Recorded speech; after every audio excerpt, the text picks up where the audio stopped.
नाहर की मौत ने पूरे गोयंका परिवार की नींव हिला दी थी। वो नाहर जो इस घर की ताकत था, जो हर मुश्किल में सबके साथ खड़ा रहता था, अचानक इस दुनिया से चला गया। उसकी मौत एक हादसा बताई गई, लेकिन रूही के दिल ने कभी इस बात को स्वीकार नहीं किया। उसे हमेशा लगा कि इस मौत के पीछे कोई बहुत बड़ा राज छुपा है। घर में शोक का माहौल था, लेकिन इस शोक के पीछे लालच और साजिश की परतें धीरे धीरे खुलने लगी थीं।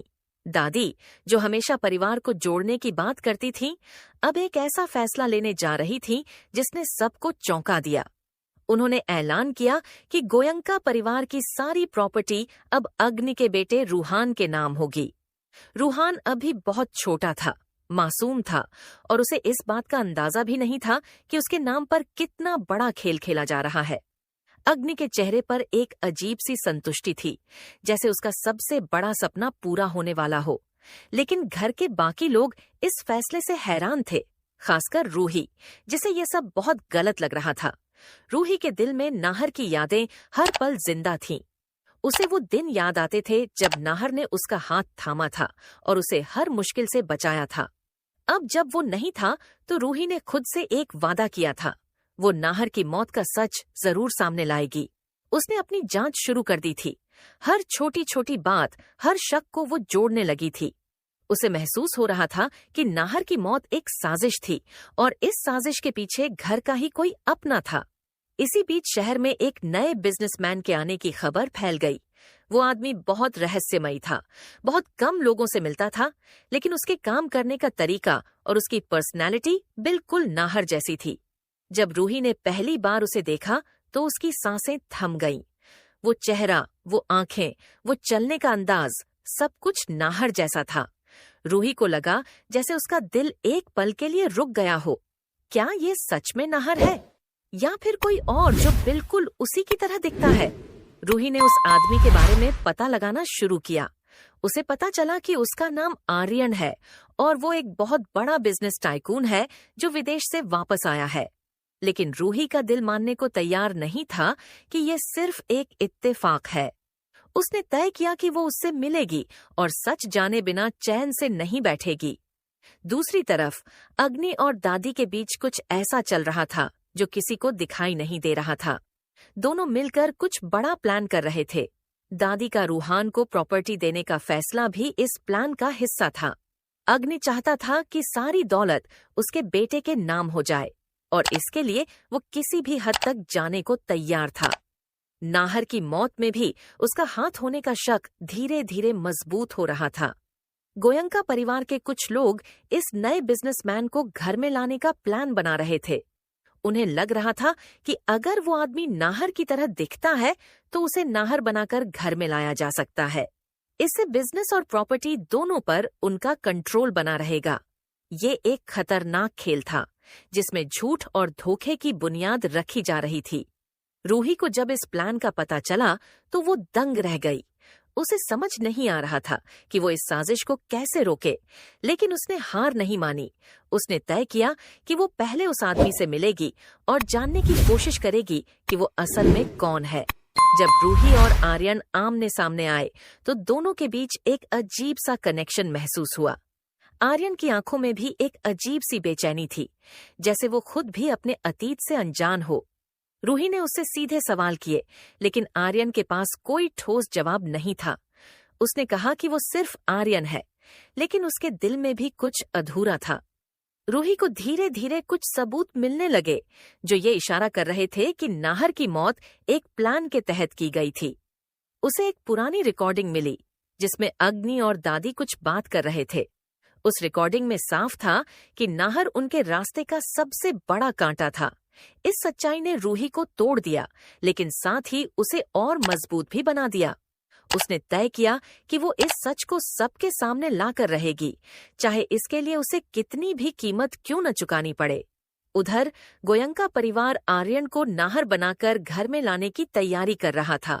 जब आर्यन ने इस बारे में सुना, तो वो खुद भी हैरान रह गया, लेकिन उसके अंदर कुछ ऐसा था जो उसे इस खेल का हिस्सा बनने के लिए मजबूर कर रहा था। शायद वो भी अपने अतीत को जानना चाहता था। जैसे ही आर्यन ने नाहर बनकर गोयंका हाउस में कदम रखा, घर के हर कोने में हलचल मच गई। कुछ लोग खुश थे, कुछ हैरान और कुछ डरे हुए।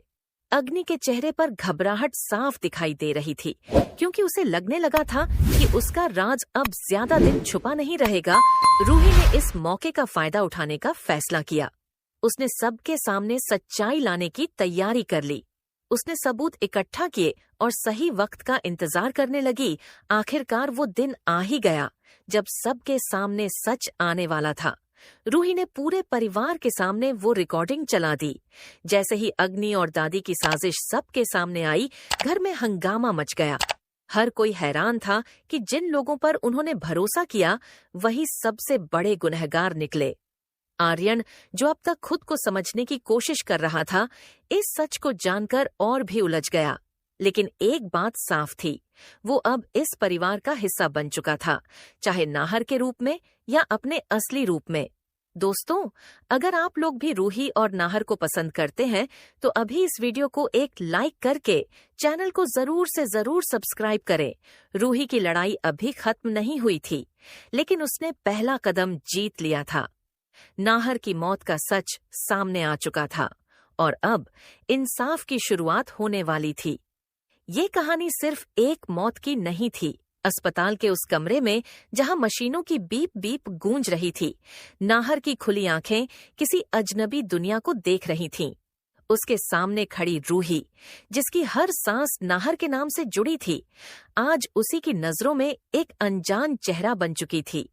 यह सच रूही के दिल को भीतर तक तोड़ रहा था, लेकिन उसने खुद को संभाला, क्योंकि अब टूटने का वक्त नहीं था, अब लड़ने का वक्त था। रूहान धीरे धीरे अपने पापा के पास जाता है। उसकी छोटी सी उंगलियां नाहर का हाथ पकड़ लेती हैं। पापा, मैं रूहान हूँ, आपका बेटा। उसकी आवाज में इतनी मासूमियत होती है कि वहां मौजूद हर शख्स की आंखें भर आती हैं। नाहर उसकी तरफ देखता है। उसकी आंखों में एक हल्की सी उलझन और दर्द नजर आता है, लेकिन पहचान नहीं।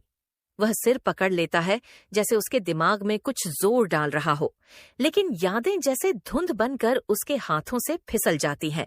डॉक्टर सबको समझाते हैं कि नाहर को वक्त देना होगा। जितना ज्यादा उसे उसके अपने लोगों के बीच रखा जाएगा, उतनी जल्दी उसकी यादें वापस आ सकती हैं। यह सुनकर दादी फैसला करती हैं कि नाहर को अस्पताल से घर ले जाया जाएगा, ताकि वह अपने माहौल में जल्दी ठीक हो सके। कुछ दिनों बाद नाहर को गोयंका हाउस लाया जाता है। वही घर जहां हर दीवार पर उसकी हंसी गूंजती थी, आज उसे बिल्कुल अनजान लग रहा था। हर कोई उसे अपने तरीके से याद दिलाने की कोशिश करता है कि वह कौन है। दादी उसे उसके बचपन की बातें बताती हैं। रूहान उसे अपने साथ खेलने के लिए कहता है और रूही, वह हर पल उसके साथ रहती है, चुपचाप, बिना किसी उम्मीद के। रूही नाहर के लिए वही सब करती है जो पहले करती थी। उसका ख्याल रखना, उसकी पसंद का खाना बनाना, उसकी दवाइयां समय पर देना। लेकिन हर बार जब नाहर उसे एक अजनबी की तरह देखता है, उसका दिल टूट जाता है। फिर भी वह मुस्कुरा देती है, क्योंकि उसे विश्वास है कि एक दिन नाहर सब कुछ याद कर लेगा।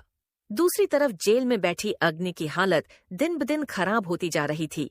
पहले जहां उसके अंदर घमंड और गुस्सा भरा था, अब वहां सिर्फ पछतावा बचा था।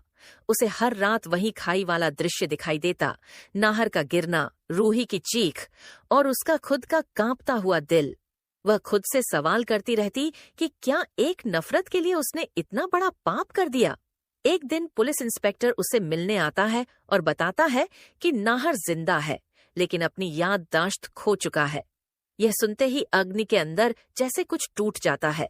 वह जमीन पर बैठकर रोने लगती है। मैंने ये क्या कर दिया? मैंने सब कुछ बर्बाद कर दिया। अब उसे अपनी गलती का असली एहसास होने लगता है। इधर गोयंका हाउस में एक नया संघर्ष शुरू हो चुका था। नाहर कभी कभी अचानक बेचैन हो जाता, जैसे उसे कुछ याद आने वाला हो, लेकिन फिर सब कुछ धुंधला हो जाता। एक दिन वह सीढ़ियों के पास खड़ा होता है और अचानक उसका सिर दर्द से फटने लगता है। उसकी आंखों के सामने कुछ झलकियां आती हैं। रूही का मुस्कुराता चेहरा, रूहान की हंसी और खाई का वह खौफनाक दृश्य।